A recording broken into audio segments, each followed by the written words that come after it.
This is Terry. So we are chronicling our journey through wellness that includes diet, exercise, mindset, balance, energy, a lot of things that we have delved off into over the last 6 months, having a bunch of great guests on. So, yeah, part of it is, just going through our journey, what's up with us. But from time to time, we do have other professionals in the space on with us. And today is no different. Terry, I'm going to let you introduce Pim. Pim Jansson is a Nutritionist MSc, a Certified Cravings Coach, and the founder of the Smart Diabetics Academy. For over 20 years, she has been helping her clients get well with sustainable diet and lifestyle changes. Last year, she decided to start focusing on helping type 2 diabetics who are struggling with food blood sugar control no matter what they do, and those who cannot seem to be able to stick with a specific diet for any length of time. The three pillars of diabetes reversal are real unprocessed foods that do not spike blood sugar, proper meal timing, and a healthy relationship with food. When the three are combined, magic can happen, and diabetes and diabetic complications can be reversed. Pim, thank you for coming. Yeah. Welcome to the show. He's Thank you giggling. so much. Yeah, I'm Oh, thinking, sorry. I'm thinking strike three, I'm out. So I'm just going to step Oh. away from the mic. We're having one of those days, Yeah. Pim. Oh my Yeah. gosh. Everyone does. Yeah. Or maybe Unfortunately, we couple string a of bunch of weeks. ours together. Yeah. Okay, sorry. Couple of weeks. Yeah. So, first off, tell us how you got here. I mean, how did you kind of, find yourself in this space? Oh, I think so. If I can go back, like way back, I Yeah. think I've actually been thinking about this because people keep asking me, and I'm like, I don't know. I've always been interested in it. But when I was 6 years old, a new girl moved into the area where I live, and she was type 1 diabetic. So I think that that's where, when you're aware of a disease that no one else has, because no one else had it when I was a kid. I'm that old. Oh, no. Yeah, it was a novelty. It was like, what is that? Oh, it's the sugar sickness.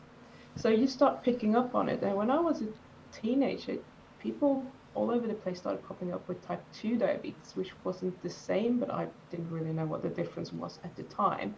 But when you're aware of something, you kind of, it's like if you speak about something, you keep seeing it everywhere. So I Yeah. think I just started picking it up because I knew what diabetes was. I knew what my friend had to do, and she always walked around with this sugar tablets in her pocket just in case she would pass out, Hmm. that sort of thing. Yeah. So I think I've always picked up on diabetes, and that has probably sparked my interest with the diet as well. So I was always into diet and um, always been interested in diabetics, but a little bit scared of it Yeah. Yeah. because it's so serious. People Right. actually die from that. Yeah. Yeah. Exactly. And I think Yeah. some of us that have been lucky to skate through, even though we have it, it's not that bad. Um, I guess I don't want to. Maybe we don't respect it enough, or have the Yeah. proper amount of. I don't want to say fear, but we just. I guess respect is it. We just don't. It's like, it's okay. We can start tomorrow. Until something happens, Yeah. right? I mean, what does it Yeah. take? Yeah. Yeah. And Exactly. When you normalize it, everyone has it, so I'll be okay. yeah. Yeah. And there are medications for that, you know? And we just Hmm. watched we were watching something the other day that, I mean, it just, when they went through and listed all of the things, I think they're now referring to it as, uh, well, I guess they're referring to Alzheimer as type 3 diabetes because it's such a precursor for it. But then and you can probably name them, but loss of sight, loss of limbs, liver, I guess it's liver, kidney failure. I mean, just there's nothing that's good. Anybody's never pointed out anything good that's come from it. No, Yeah. I think we can agree on that. And Yeah. the problem is that, I mean, blood sugar, obviously you have blood supply to your whole body. So when you have high blood sugar, it's going to affect your whole body. Yeah. So it's just like a lottery about what's going to fail first, unfortunately. Yeah. That's very, very sad. And it's Yeah. different for everybody. I mean, Hmm, nobody knows. exactly. Yeah, we were actually watched a good YouTube video not long ago that was talking about how part of the problem is too is that again you may can explain this much better, but it's like the something that gets locked up in our muscles. The I guess the sugar or the glucose gets trapped in our muscles and it doesn't release, and then it kind of builds up like it's somewhat toxic. Not only is it bad in its own right, but then when you go work out and you kind of release some of that, then you can feel like you have toxins and things running through your body too. Yeah, I'm not sure about that app one actually. I know we spoke about that before, and I was like, yeah, I'm gonna look into that, and Yeah. then I didn't. Yeah. Yeah. Ah, But that is very, very interesting. So I mean, I know why it would be locked up because insulin is obviously a storage hormone, and what happens in type 2 diabetics is that before you get a deficiency of insulin, you are chronically high on insulin for many, many years. So most type 2 diabetics probably have too much insulin, which means that your cells won't want to release anything, whether that be glucose or fat. So that's Yeah. why diabetics often are fat, except for the liver that actually produces glucose due to low blood sugar and kind of perpetuates the problem.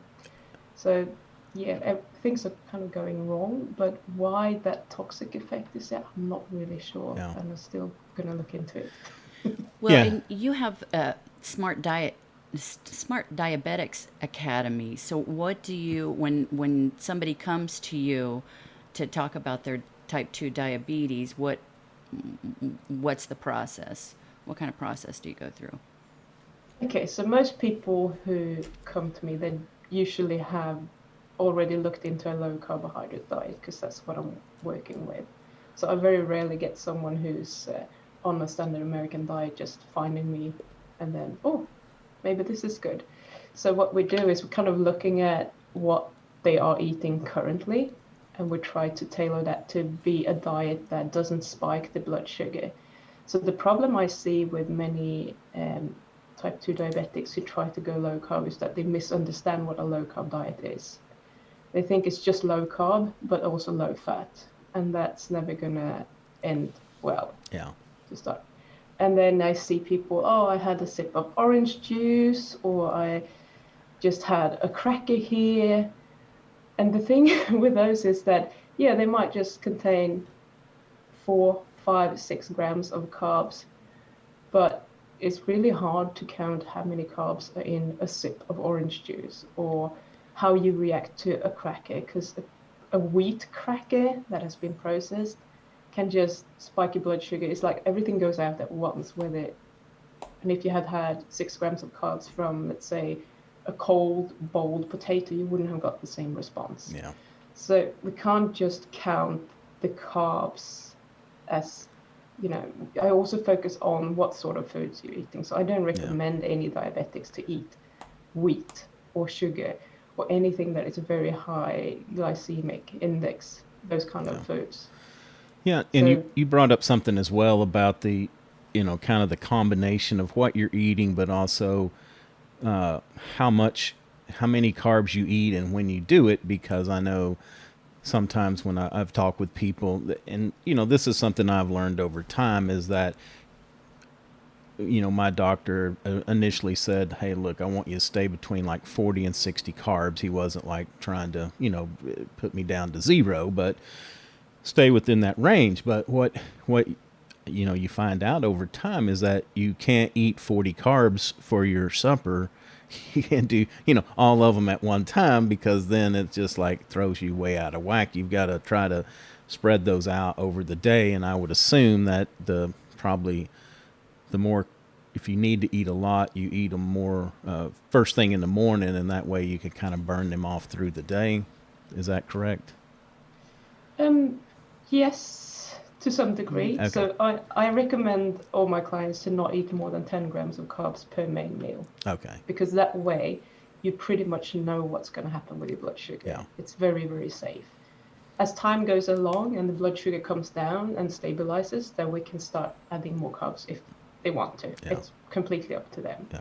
But what we want to do initially is just get blood sugar stable, sometimes it's stable but high because your body adjusts and it has a higher set point for your blood sugar. So your body thinks that maybe 100, 120, 130 is normal, and it will strive to keep that level for quite some time. Oh. But when that stabilizes and goes down, then we can start experimenting with Okay. adding a little bit more if we want to. On average, how long does that little hangover there last? Is it like a week or a month or? I can't tell you, because some people literally fix their blood sugar in a week. Okay. For other people, it might take 2 months. Okay. Yeah, So because the only reason I ask is, we have tried to eat more plant-based, and it's odd because the one thing I've noticed about trying to be more plant-based is I'm very, very consistent where, when I was doing more what I would term low carb, higher protein, I still would have wild spike, not wild, I guess, but, I could still have very predictable spikes. And, it's funny because I could do good, like going to bed, maybe I'd be at 125, 110 or whatever. But when I would wake up in the morning, I'd be in 160, 180, kind of in that spike range. But one thing I noticed about this plant-based is whatever I went to bed with, I woke up with that the next morning. It's very strange. That's interesting. Yeah, it was. Okay. But, I'm sorry. But what I was going to finish on that was what you were saying is that it was like I moved it to a certain point and then I couldn't get past that. But now it makes sense with what you're saying is that, well, maybe mine has been at a certain level for so long that my body was trying to produce glucose to keep me up there. So maybe, I could have just, we should have just kept going a little bit longer. Probably. Yeah. So whereabouts is your level now? Oh my gosh, I don't even want to. I think it would break the meter if I was going to go over there and take it. Okay, where was it when you were consistent with the the last times I was doing it, I was about 160 pretty consistently. Okay. Yeah. So, yeah, that's. And when you were eating more meat with your vegetables, etc. Yeah, I was just up and down. I mean, I could be more in the 110s, 120s, but then, like I said, in the mornings, I would notice a 160, 180. And I was never much over 180. That would usually be the highest. Yeah. But it would happen in that morning, when I got up, and then, as I went through the day, of course, I was able to lower it with movement and just watching what I was eating. Yeah, and you're not medicated. Yes. Yeah, I am, yes. But I'm on metformin, but okay. I just I quit taking it because it doesn't help. It wasn't helping any. There was no difference in my blood sugar with or without it. And I had talked to my pharmacist about, because I was actually joking with him one day. I'm like, sometimes I think that metformin was actually spiking my dadgum glucose levels because it just, because I would take it later in the evening. I don't think I was taking it right. I should have been matching it up with my last meal, but I wasn't. But, it was almost like it was spiking me up overnight. Mm. Yeah. So metformin. Uh-oh.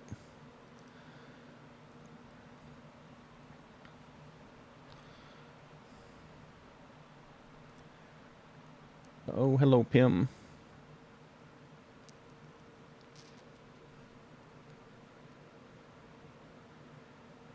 Well, that was on the plant-based, right? What's that now?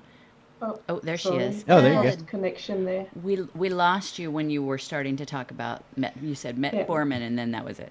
Yeah. Okay, so let me start that again. Yeah. Sorry. Sorry about that. No, you're fine. My internet is a little bit rough sometimes. We moved out to the countryside very recently, so I'm still learning what the heck is we hear going you. on. Oh my gosh, we can give you an amen on that one there. Okay, so metformin is actually one of those drugs that should be able to deal with the high morning blood sugar. So you might have heard about something called the dawn phenomenon, which is the high morning blood sugar. So what is happening is that you have a lot of hormones that obviously they have a circadian rhythm. So they will increase at certain times of the day or decrease. Excuse me. And one of them is cortisol, and you will get a little bit of adrenaline and those kind of things in the early morning to help you raise your blood sugar so that you wake up in the morning and you have energy to do whatever you need to do. The problem in diabetics is that they don't produce or they don't respond to the insulin that should counteract this to keep it at a normal level. Okay. So that's why you get this spike in the morning. Okay. If you were kind of at 160 consistently with the plant-based diet, you probably wouldn't notice it because it's already up. So that's probably why you see the swings when you go from a lower carb up to up to the 160. But if that is kind of your max and it then goes down, I would say that that's actually better if you can stay at 110 for the rest of the day. Yeah. So metformin should be able to help with that if you take metformin in the evening, because what it does, it has three functions basically. So one of the functions is that it prevents the liver it doesn't prevent, it kind of minimizes the amount of glucose the liver produces and secretes. So that's one of them. And the second one is it makes you more insulin sensitive. And then obviously a lot of people taking metformin get some sort of gastrointestinal problems, and that's because it doesn't reabsorb the sugar, so it literally goes through, and when you eat too much of it, it draws in a lot of fluid into your intestines, and that's why you might get a little bit of an upset tummy. So I'm surprised that it didn't help you at all with the high morning blood sugar, because it really should have. But what you can try to do is shifting the time of your last meal and eat earlier so that you fasted for longer. For some people, if that doesn't help, you can try to maybe eat a little bit of protein right before bed. Just some people take a tablespoon of peanut butter. Personally, I would probably go for less carbs in the protein and just eat half an egg or whatever, if you can do that. Yeah, I've tried that actually to no avail as well. The other thing I was going to tell you that we were doing with the plant-based as well was the intermittent fasting. So we would eat dinner, like about 6 or 7, and then we weren't eating anything again until noon the next day. So it was, to me, I think that fasting was good because I'm a night eater, and that is my problem spot. Is that 9 or 10 o'clock at night? I want to. Well, I'll eat anything. We'll go up to taco place. We can go to ice cream. We can get a candy bar. We could do popcorn and watch a movie. Popcorn is my thing. So and that to me, it's just a habit that it was a bad habit that I fell into, and then now I kind of want that. And so what we've been trying to do is say, I'm wanting that, I think, because I feel like I need the energy. I feel like my body's running down. And so instead of just listening, it's like, listen, go to bed. It's time to go to bed and get some sleep, not get started. Not do more stuff. Because he would get into bed and just start rambling off all of these ideas. And I'm just like, my head's spinning. Yeah. Yeah, that's fairly common, should I say. The night eating. So it's probably, I don't know if you're doing it right now, but that's probably something that you want to cut out. Yeah. So when they've done, go on. No, I was just gonna say that's one thing I think that the fasting helped with is just being on that regiment, because I'm not, there are those people that can buy the Skinny Cow ice creams and they can eat one of those little bitty sandwiches and life can be good for them. And I'm not that way. If I eat one of those, I need to eat 6 of them because they're just that good and they're small. So, I'm not the kind of person that can do a little bit. I'm always better just total restriction than not having it. Yeah, so I'm the same. And I've struggled with this for most of my life. Been working as a diet advisor, personal trainer, that sort of thing, and giving other people advice, and I could never really manage my own diet. Well, I managed the food part really well, but sugar is my downfall. So anything with sugar, I would just go for it, and I would need it after every dinner I had, etc. So I absolutely hear you, but Yeah. there are ways of dealing with it if you are prepared to deal Yeah. with it.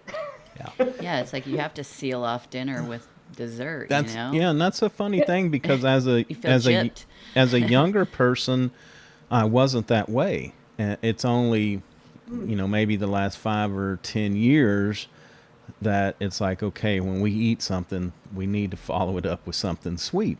I mean, like to a point of, I'd leave the house and go, drive 15 minutes up the road to go get a candy bar or whatever. Yeah, I've done that. Yeah. I know what it's like. Yeah. And it's not good news. Yeah. But in that case, it sounds to me like, because I can remember, like, one of my first memories was from when I was like 6 years old or something, and climbing to find the cookies that my mum had hid in the cupboard because she knew I would eat them if I knew that they were there. So I just have a few so that she wouldn't notice. And I think I got away with it, Yeah. but she's never said anything. Oh, you need to So, discuss this. yeah. So in your case, it might just actually be that it's a really bad habit that you've Yeah. gotten used to, Yeah. and that you can actually, easier than most of my clients and myself, reverse that kind of thought process and your behavior and make it something different Yeah. if And you want it. how do you do that? How do you do that, Pim? So I use a few things. So one of the things that you want to do, so I usually talk about the reptilian brain, which is like the lower brain, or the little brain that just reacts on instinct, and that is the one that wants you to eat. It's the one that is on autopilot. So when you teach it something, whatever it is, it will learn that and you won't have to think about it. And that's why all those 6 mini ice creams disappear without you thinking about it, because you have learned that that is a really good thing for you. It gives you a huge reward in the reward center in your brain. It just lights up like a Christmas tree, and life is joyous and Yes. fun, and everything is great until after you finish them. And the same thing when you brush your teeth, you don't really think about it because that's also programmed. So we need to take control with the prefrontal cortex, which is the part of the brain that is doing all the planning, all the logical stuff. So if you say, like, I want to stop doing this behavior and I'm going to do it this way, then you need to let your prefrontal cortex be in control, because as soon as you disengage, the other part is going to take over, and it's just going to be like, oh, we got 6 ice creams here, I'm going to eat them all. And you just go and do it. No problem. Same thing when you go shopping. You're so used to going to the shopping aisle where you find that special chocolate or that freezer with ice cream or whatever it might be. Yeah. So you need to make a conscious decision to start with. But then when you get the craving, so I don't know if you heard about the habit loop. So it's literally you get something triggering you, whatever that is. So it might be going to the shopping mall or the supermarket, or it might be having dinner. So I can relate to this one, and I know you can as well. So having dinner, for example, would have been my trigger. As soon as I had dinner, that would create a thought in my head, like, oh, where's my dessert? Now I need something sweet or something like that, along those lines. Yeah. There's nothing dramatic or strange about it. And then because I have that thought, I think, no, I need to go and get something sweet because that's what I was thinking. So we need to kind of interrupt this habit loop somewhere. And the trigger is always going to be there because you can't stop eating dinner. Yeah. You're going to have to eat. So what you need to do is, when you notice that you have this thought, I need something, that's where you need to interrupt in this case. So what I choose to do is observing what's happening. So the best thing, I don't have it here, but I usually show everyone that I have a diary where I just write down, this is what I was thinking. This is how it feels in my body. So for me, it's usually I start salivating. Some people get like a tension in the whole body. They almost start shaking, which is quite fascinating to me. And they might get like tension in the solar plexus or something like that. And then you're kind of observing it from the outside rather than being emotionally involved in the whole process, which means that it's really easy for you to just, when you write it down, it's like, it's just words, and it's almost like it's not about you anymore. And when you do that, you can kind of look at the craving and like, what is that? It's kind of a non-event. Yeah. It's just there. It's nothing, and I don't need to do anything. So I choose to do nothing because that's very easy to easy to do. It's the most practical thing to do. Some people might choose to respond to it differently. They might go and drink a glass of water, walk around the block, do some push-ups, whatever it is, as a response to these thoughts and these physical signs that they get. Yeah. And So that way interrupt it and start doing something else. So just replace it with something else. Exactly. Yeah. So in my case, I want to replace it with doing nothing because I don't want to respond to my cravings. Yeah. And the cravings will still be there, but it's like they just kind of fly by like this, and I see them, but I don't react to them anymore. So I know that they're there. Yeah. But I'm not reacting to them anymore. See, and it's funny you say that about the reptilian brain, because it's hard for people to understand unless they have this feeling. But sometimes it's almost like, you get the snack, you eat it, and then after a while you're like, oh, I just had a snack, and why did I go do that? And when we first started fasting, it was kind of a funny thing. We were sitting here doing some stuff one night. I actually got up, went to the kitchen, and I opened up this bag, and it was a good snack. Actually, it was what do you call those? Dried chickpeas. Yeah, it was some dried chickpeas. But I opened them, had my hand in the bag, and pulled out a handful before it snapped. Like, hey, I'm fasting. I'm not supposed to be eating. I was able to put them back. But He did. it I was so just. proud. I think it's just. But it demonstrates what an unconscious act that truly was. There was no thought in it. It was just like I was programmed, and didn't give it any thought to walk over there and find something to eat. Yeah, and then you should actually take a step back from there. What triggered you to do that? Yeah, it was just boredom. Yeah. Yeah, because we kind of talked about it after that. We were sitting around. I was doing something. I just needed a break. I needed a reason to get up and walk away. And, that's what I've used that for. I think for all these years, it's a break. Or if something's getting difficult, sometimes you need to step away and think about it for a moment. So, heck, go get a snack. And Yeah. And that's the thing. I never thought that I was an emotional eater. So for me, I looked at people, emotional eating, that was people that they were eating when they were upset or, sad or being bullied or whatever. And I'm like, that's not me. But I'm eating when I want to procrastinate and when I'm bored. Yep. Those are my two emotional triggers. And when I kind of realized that those are emotions, I was like, oh, I'm actually an emotional eater, and I didn't know.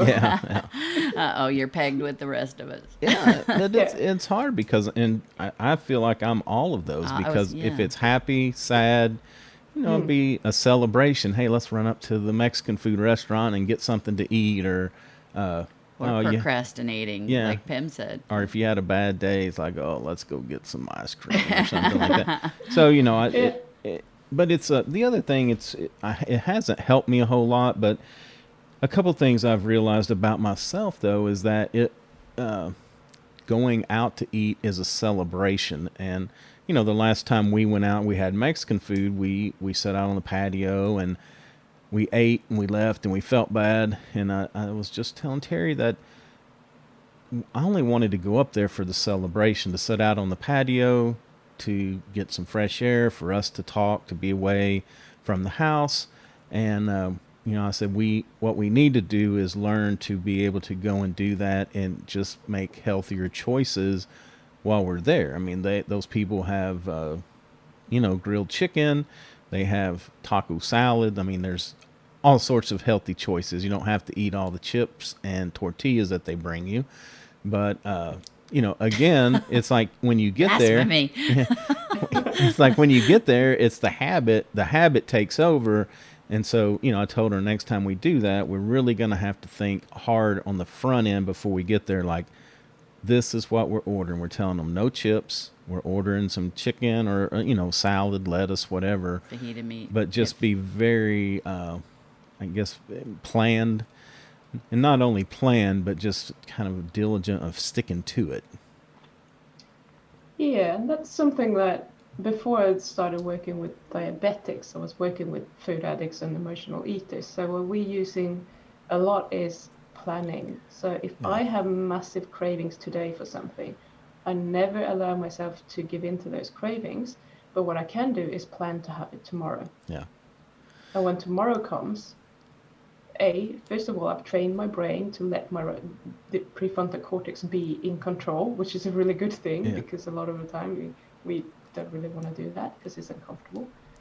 And then when tomorrow comes, I might not really want that thing anymore. Yeah. In the beginning, I would eat it just because I had said that I could eat it, right. whether I wanted it or not. But at some point, you kind of realize we do a lot of, being present when you're eating, actually tasting it. How much can you eat of that food before it actually doesn't taste good anymore? Because for me, it's about 3-4 bites. It tastes really good, and then it just tastes like sugary, and it doesn't have that appeal anymore. And at that point, you really should stop there. So when you do that, you can kind of get away from it. But as a diabetic, you might also have to include what sort of food choices you should be making, because you can't just say, yes, tomorrow I'm going to have 3 tubs of Ben & Jerry's ice cream. It's going to be terrible for your blood sugar. I know, that's what I was thinking. So in your case, you can still obviously do that. Well, see, that's easy. That's easy for me. I can say no Ben and Jerry's because we have Bluebell. So I'm just teasing. No, That's a different brand. Ben and Jerry's all the way. So I don't know Bluebell. Bluebell's like a Texas thing. Yeah, it's like very creamy. If you had that, you would shun Ben and Jerry's from now on. So I feel like all the stuff. I don't even want to try it. No. But, don't. So it brings up an interesting point, because I feel, and I'll let Terry, sometimes we think of ourselves different than what we really are, but I feel like I'm pretty resolved in most areas, make a decision, stick with it. I don't feel that wishy-washy about stuff, but it's like with food, I cannot get that, just that resolve, because it's funny, you say we'll put it off. Well, I would probably have an internal argument. Well, why put it off till tomorrow when we could just run up there and get it today? And I will sit there and talk myself in, I may try to put up a quick defense, but then I'll just like run over it and be like, whatever, we're going to go do it. It just, and it's kind of, it's a little bit aggravating, and it's a little bit embarrassing, because it's like, why can't I have just a tiny, tiny bit of self-control when it comes to food like that? So that's, your lower brain is always going to put up a fight. I mean, even when you've done this for a very long time, occasionally it will you will have that nagging here. So maybe you should just do that, and maybe a little bit. The angel and the devil. Yeah. Yes, absolutely. So that's always going to happen, because you have this pathway in your brain, and it's always going to be there. We can't erase it. The only thing we can do is create a new pathway in the brain where you react differently. And the more times you're doing it, the stronger that pathway is going to be. So the more likely you're going to do that on autopilot. But as soon as you want to, or if you're really upset or whatever it is, it's strong emotions that you want to escape from, you are going to want to just revert back to the stronger pathway that has been threaded for many, many years. And that's where you need to not focus so much on, I can't have this, because when you're telling yourself, I can't have this, you just, I want it. So instead, try to focus on, I want to be in control. And if what you're doing, the only thing you're committing to is to always plan 24 hours ahead. That is your commitment. Your commitment is not eating the food. Your commitment is only to do that. Interesting. And if you can get that program into your brain that I am going to be in control, I can have whatever I want, but I'm committed to always planning 24 hours ahead, and you can follow that, you're going to be pretty safe. Okay. That may be exactly what we need to do, because sometimes it's just like off the cuff, And I'm going to tell you, I have failed so many times. Most of my clients have failed so many times, and I had a client very recently, just because you said it, and we planned. She was going to go on holiday, and she's like, I'm going to do this, and I'm going to have one meal with dessert and blah blah blah. And then the day after we spoke, she's like, why should I wait? And she just went off rails. I didn't hear from her for 2 weeks, and she'd just been eating badly for 2 weeks. Yeah. And there's some this happened to a lot of people, and it's not that you're weak or anything, it's just that the lower brain is taking over and you don't know how to handle that. And we need to make those mistakes, I think, along the road. Yeah. You need to fall off the wagon a certain amount of times before you get there, because that pathway is not strong enough yet. The only thing you need to focus on is that for every single time you make the right choice and you can allow the craving to be there and not just push it down, that will be stronger, and you will be one step closer to not reacting the wrong way, if you like. Yeah. I don't like saying the wrong way, but the way that you Yeah. would prefer In a not more to healthy react. in a more healthy manner. We'll put Yeah, exactly. So we need to celebrate the wins. Every Yeah. time you can allow the Yes. craving, you can see it fly by and say, bye. That's a win. That's one step closer. And you're going to have to do that many, many times. Yeah. And along that way, of course, you're going to fail every now and then. Yeah. So Yeah. what about the importance of both water and exercise in this? Because I don't notice it as much lately, but used to, I would notice if I got out, took a little walk after dinner or after I ate, I could tend to drive my my sugar down. It would be better. Now, sometimes after reading this the other day, sometimes now I understand why there may actually be a little bit of a spike, after that if I push too hard. And if it depends, like if it's just a walk, it'll usually go down. But, maybe going to the gym, I might actually drive it up just a little bit. But talk about the importance of both water and exercise. Okay, let's start with the exercise. So what you have observed is absolutely true. So when you're walking, you're not using a lot of energy, so your body's not going to see that as some sort of stress. So you're just going to use up the sugar that is in your blood, which is brilliant if you have a problem controlling your blood sugar after eating. You can just go for a walk and it will go down quicker. Yeah. The more intense exercise is a stress on the body, and your body perceives that as, we need energy, we need a lot of it now, so the liver will start releasing a lot of sugar to make up for what you're going to use. Yeah. So this is completely normal. It happens in everyone. Obviously, again, as a type 2 diabetic, it's going to be hard. If you're not exercising as hard or as long, it's going to be hard to kind of go down to baseline quickly, maybe. For some people it does, but not for everyone.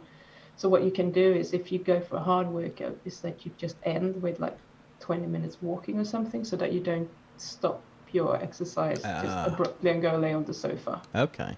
Yeah, that's a good idea. Yeah, because you do the walking first. A bit of a cool down period to just clear the blood, and it's going to go down. So this is not dangerous spiking, I wouldn't say, because what you do is your muscles are also using up a lot of sugar, which is great, because then they have the capacity to suck it up from your blood and help you stabilize your blood sugar long term.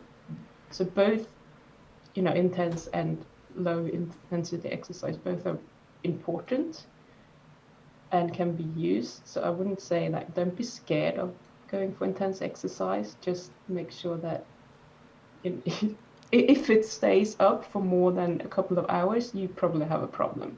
Okay. But if it goes down again, you're probably fine. Okay. So I don't know how long it stays up for you when you do that. Yeah, and I'm not that crazy. I'm not, when I get on the weights, it's not like, He is crazy. Sorry. It's just not like that intense, but I can just tell the difference between the walking and, doing some weightlifting. But what I think, now that you mentioned that, maybe what I should do is split my walking. Usually I walk to warm up and then do the weightlifting and then go home. So maybe now I just split it, walk a little bit before, do the weights, and then walk a little bit after. That might help. Yeah. I think that sounds like a good plan. Yeah. With regards to the water, I'm not so, being dehydrated is obviously not a good thing. Mm-hmm. If you are struggling with a lot of high blood sugar, you're probably going to be more thirsty, because you want to dilute all your fluids so that the concentration of sugar isn't as high. And obviously then you're going to weed out and etc. But when I was studying for my degree in nutrition, we had a kidney specialist, and he he was telling us that we are actually over drinking and we should start listening more to our bodies when we are thirsty. Interesting. Oh. So I think for some people that signal doesn't necessarily work correctly. Yeah. And that might be a problem. But forcing water down when you're not thirsty, and if that just leads to you having to go wee it out straight away, you're probably over drinking. So I think listen to your body and also see how it reacts when you're drinking, so that you kind of get a balance there. Because when you go to when you just flush it out, you're going to get rid of a lot of electrolytes and other things that might eventually give you a headache or whatever. So, yeah. Okay. Yeah, and it's Bit of a funny. tricky one, I think. Yeah, it's funny because I guess here the mandate is like 8 glasses a day. So it'd be like, I think 4 bottles of water, is about what they say the recommended intake is. But I have seen, and we just saw something the other day that they were talking about percent of body weight. And of course, for somebody like myself that's heavier, the amount of water that, they were suggesting was just It was crazy. ridiculous. There's no way he Yeah. would be drinking from sun up to sundown. I mean, it would be like, I don't know, I sat down and figured it, but it was like 10 or 12 bottles of water one day. And I was like, Wow. that's, you could almost drown yourself drinking that much. Yeah, well, I mean, drinking that much is actually not great for you. Yeah. And as I said, you could get salt deficient, which could lead to cramps and other problems in your body that you don't necessarily want to deal with. And that's, I'm the opposite to you, and that's why I actually remember that this kidney doctor was saying this, because if I drink, let's say, how many ounces would that be? 3 to 4 per day is kind of my normal, unless it's really hot outside, and that's it. And I have been like that my whole life. And I told you about my diabetic friend I used to spend, because she moved after a few years and she moved out to the countryside, so I used to be there for a few weeks every summer. And her parents phoned my parents to ask if I never drank anything, because they were really worried about me. Yeah. And that was 35 years ago or whatever, and I still don't have any problems with my kidneys. So I'm doing fine. And I've never been a big drinker, but I'm trying to listen to my body. But if you're someone who's always like drinking soda and everything has to be flavored, you probably want to try and get off of that and learn to drink water. Yeah, and that's me. I don't like the water. It's not my first choice because, like you said, I'd rather have coffee in the morning and then maybe a soda. And I've even tried the flavor packets, and that works for a little bit. But then it's like, again, back to the soda, it's almost like a treat, especially if I'm not eating sugar. That's like the one little treat I get. And then, you drink one in the afternoon today, and then by the end of next week, it's like now I'm drinking 3 in the afternoon. But the one good thing is she does buy those, like a half a bottle of Coke. So it's not like the big tall 16 or 20 ouncer, which it's good for somebody like me. Because there was a time, this has been years ago, maybe 10 years ago or so. I can't even tell you how many, because I'd have 2 or 3 of those big 44-ounce drinks from the local drive-in. I may have 2 or 3 of those during the day, and then have 4 or 5 Cokes, out of the refrigerator at home. It was crazy. That's So, making my stomach hurt. oh my gosh. But I just always, and I got in a habit too of always having to have a drink in my hand, either at home, if I'm in the car, especially if I'm in the car, I've got to have something to, drink. And I just need to make that switch I need to make it and stay on water. It's just hard. I can do good for a while, and then, I kind of start falling off of it because I just don't like it that much. So what about if you only have water in your car? That's going to be a given. No, that's what I've done before, is just said, look, no more soda pops or anything like that. You just have to have water's the only choice. And it's I mean, it works. It's just disappointing. He gets no joy. Yeah, and that's where you can work on the cravings and just allowing them to be there, and like it's no big deal. Actually, why do I need that? But if you feel like you just kind of slowly want to wean off, you could just maybe decide that if I'm going to drink a can of soda, I need to, before I'm allowed to do that, I need to drink the equivalent amount of water. Yeah. So you drink the water first, and then you get your soda. Yeah. Yeah. I like that.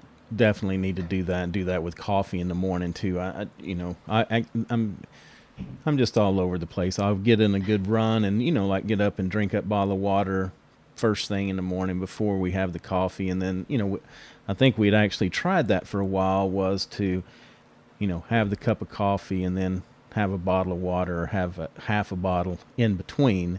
So it just, but it, again, this is the bigger, issue with me, is the consistency, because I can do that for a day or two, maybe even a week or two. It's the week, it's the week 6, 8, 10, 12, that's what I just seem to struggle with so much. I mean, it's not like I can just fall off the wagon. I mean, I fall off and get run over by the thing. Yeah, I know a few people like that. Yeah. So then you have to ask yourself, what is happening when you're falling off? Like, what does that happen?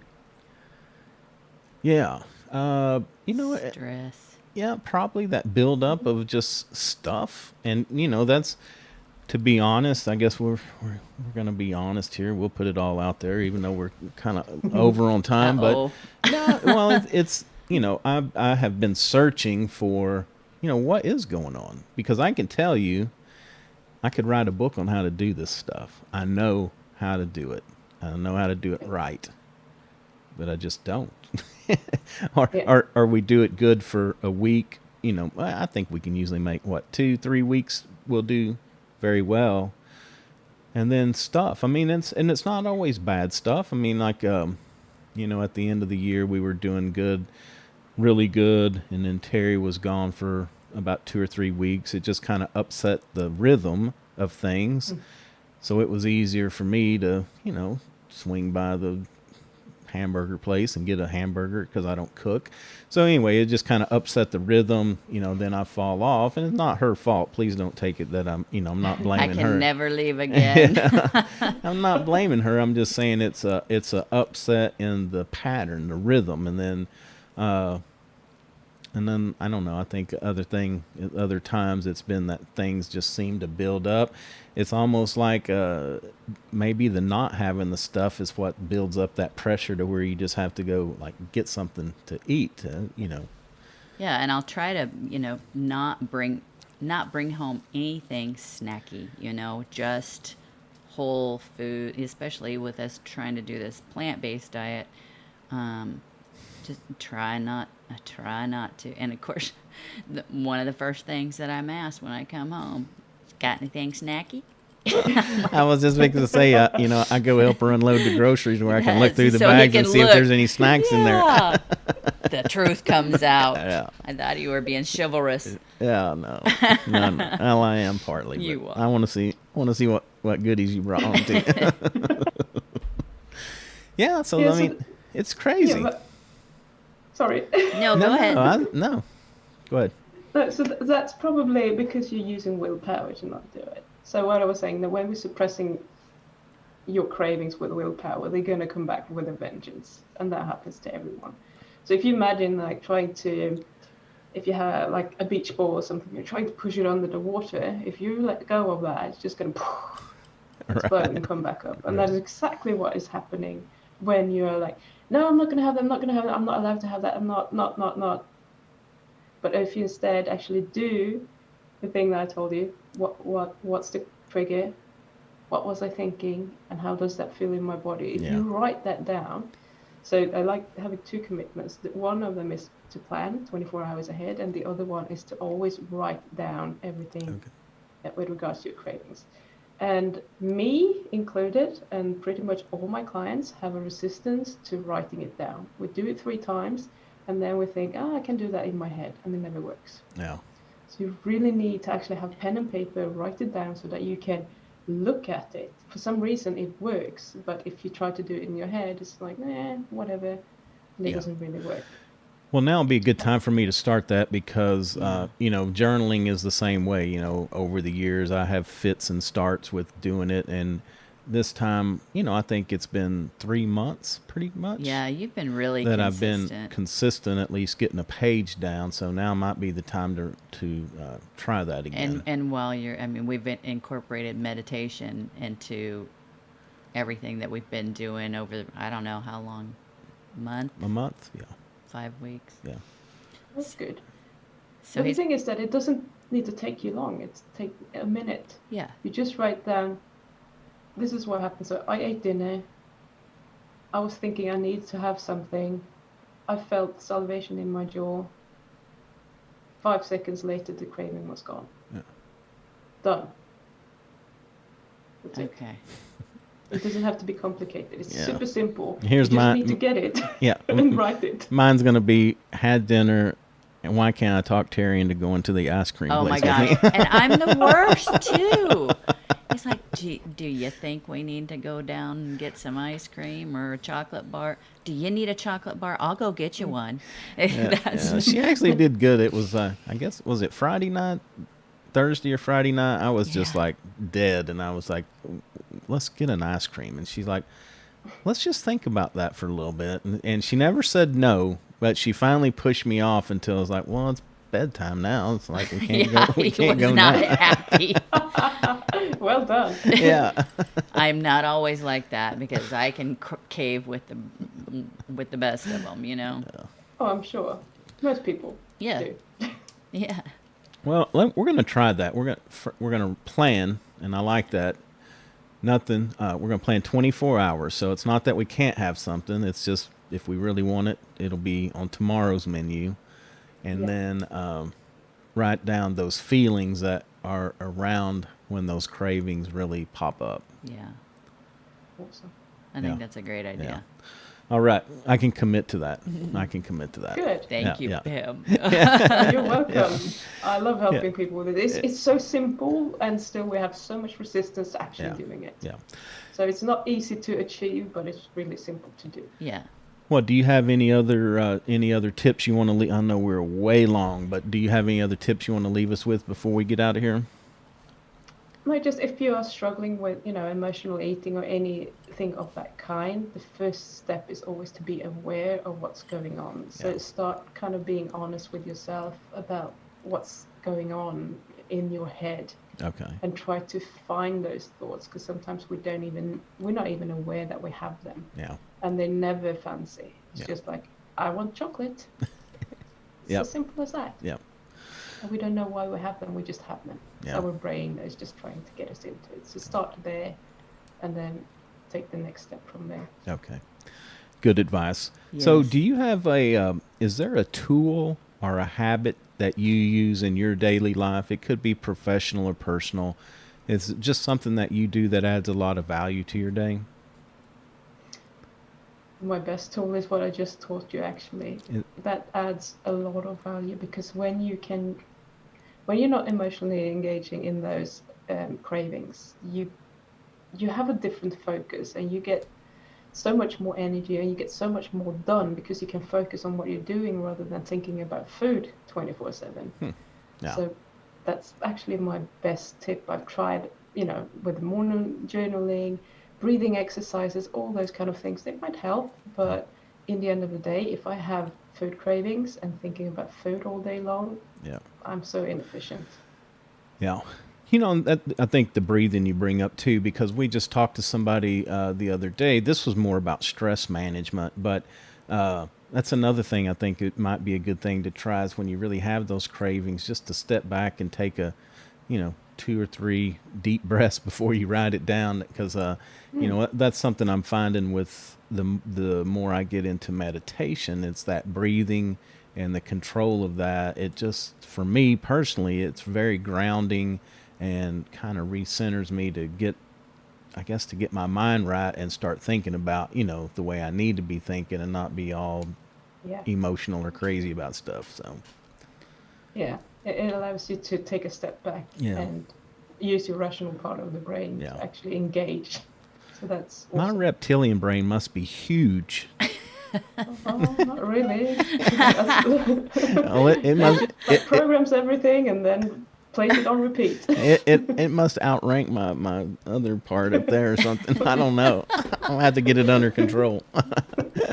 All right. Well, You can. tell everybody, who do you like to work with? How can you help them? And then, of course, how can they reach out and get a hold of you? Okay, so typically I'm actually working with people who wants to be on a low carb diet, but they struggle to stay on track because of cravings. And usually they've been doing this for years before they come to me, because we are optimists and we think that we can do it. We're going to crack it the next time, Right. etc. But that doesn't happen. So I work with both type 2 diabetics now and people who are not type 2. So I'm actually working with both. But if you're type 2 diabetic, we always start with the diet and start with that. And then we move on to, working on the mindset or the mind work to rewire your brain so that you don't respond to the cravings that way. And that's what I see. That's where everyone fails. No matter what diet you're on, you will fail if you are an emotional eater, if you're a food addict, and if you respond to these cravings. Yeah. And that's 90% of the population. Yeah. So if you have ever failed a diet, you're going to have to work on that. Yeah. If you want to change your diet. If you're happy to eat the way you do, then God bless you. Yeah. And I hope that you're doing well with what you're eating. And so, any sort of food addiction, I don't work with people who have like binge eating disorders and that kind of psychological thing. I'm a coach. So I'm working with people who want to change. And even you might think that you can't do it. Like me, I never thought I could do it, but I'm actually in control now. I'm not 100% sugar-free myself yet. I'm still working on my mindset a bit to get there, but I have come such a long way, and it's so rewarding to be able to help others. And some of my clients, I think they're much better than me, but there you go. What we do. So if you want to kind of discuss with me whether you want my help or just want to ask something, and whether I can help you with like a specific condition or whatever it is, it's probably best if you want to book in for a free call with me, and you can do that at smartdiabeticsacademy.com/call. And if you just have a small question for me, you can send me an email at pim@smartdiabeticsacademy.com. Or I also have a Facebook group for diabetics. I'm gonna admit I'm not super active. I'm there every week. I do answer every question, but I might not check in every day, and the group is still kind of small. But if you want to come in there, you want to ask questions, I will answer them. So you can find me there as well. And that's smartdiabeticsacademy.com/Facebook. Super simple. It's hard to keep up with all that, all Okay. the social Yeah. media stuff. Well, I prefer to speak to people, because if I have 5 minutes with someone, I can help you more than I can help someone during an hour trying to make it in text on Facebook or something. It's a very, very weird way of communicating when you're working, especially when you're working with emotions. You need to kind of speak to someone and see their reaction and kind of throw that ball back and forth a bit. So, right. Yeah. No, It's that's not my good. I favorite. like that approach too. I'm like you. I'd rather talk, and on most issues, pick up the phone, get it done. Like old not this school. old back and forth. Yeah. It's so much more efficient. So even if you don't, I mean, I really do want to help like everyone. So even if you think, oh, maybe I can't pay for a coach or whatever, if you still think, I might be able to help you in 10 minutes, book a call. It's fine. Okay. That's It awesome. doesn't matter. You're not signing up for anything. It's just, if I can talk to you for 10 minutes and make a difference, I'm happy. And I have had clients like that. Even a guy, he came back after 6 months and he said, you know how we talked before, and I couldn't get a handle on this. After we spoke, I haven't touched sugar or bread at all. Oh, wow. And I don't know what happened during those 40 minutes that we spoke. Something clicked, and he could just do it on his own. And in that case, he wouldn't even have needed me. Yeah. And I know that he couldn't hire me at the time because he was about to lose his job. Oh. But then he came back and he just said, hey, do you have PayPal? I want to give you $150. I was like, okay, thank you. Yeah, nice. Wow, So that's sometimes you just, great. all you need is half an hour, and that can actually change your life. And you don't need a coach ongoingly. So See, and that's another great example of paying it forward, and Yeah. it just put it out there and it comes back to you. So yeah, I appreciate that approach Yeah.